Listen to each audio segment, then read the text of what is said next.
And if the proposed candidates get through the elections on March 26, Cuba will maintain a milestone reached in 2018, as it will once again have the second parliament with the most women in the world. Currently, 55.3% of the 470 legislators are women. We tell you about the challenges women will face in the highest legislative body on the Caribbean island in the second episode of the series, Better is Possible. From Havana, Lisandra Andres brings us more details. The face of Aileen Justice is no stranger to any Cuban.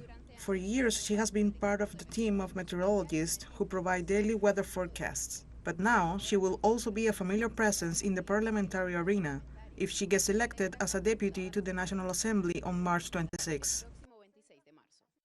I believe that I am going to take it on as always, with simplicity, with more responsibility than before, working as usual and much more. Being a member of the National Assembly is a great challenge because we have many economic difficulties. We know that, and that is one of the aspects we have to work the hardest for, so that people can have a project to live a good life in our country.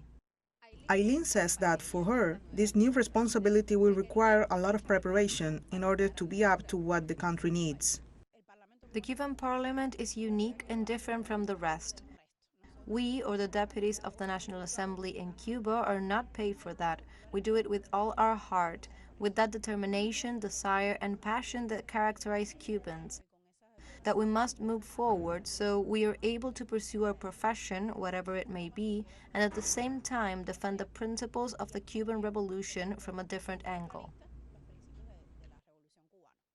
Women's representation in the island's parliament has grown over the years, but in the Cuba of 2023, this group of activists, researchers, and feminists, brought together by filmmaker Lisette Vila on the occasion of the premiere of her most recent documentary, Every Day is March 8th, believe that there are still unresolved issues for women in Cuba. There are many pending social issues in Cuba. We must not just see them with a critical eye, but as areas of transformation. It's all part of the making of a society.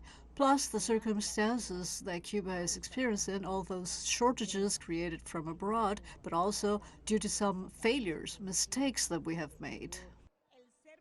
Being a woman alone or holding a certain position does not necessarily mean that we are responding to women's issues. So if everything comes together, it will be perfect. But that is not necessarily a guarantee. I believe that the guarantee lies in looking at the distinctiveness of women and being aware of it. For the candidate, lawyer, and professor at the Law School of the University of Havana, Oricel Richards, Cuba embodies, in all its complexity and diversity, the proposal for the new legislature of its parliament, which, she says, will have to work hard to reduce the gaps still present in terms of equality. Many of the issues that, in this sense, from the point of view of women's presence in the different areas where we still have to continue working and we have to keep working for their integration, is fundamental. But I believe that indeed it is a constant challenge, and we hope to be up to the task, to this new responsibility, if it does indeed come about after March 26th. Although experts warn that there's still a long way to go, all agree that progress made in recent decades in the area of gender equality is seen as one of the greatest social achievements of the Cuban Revolution, and the presence of a majority of women among the candidates for parliament is proof of this. Lisandra Andrés, TeleSUR, La Habana, Cuba.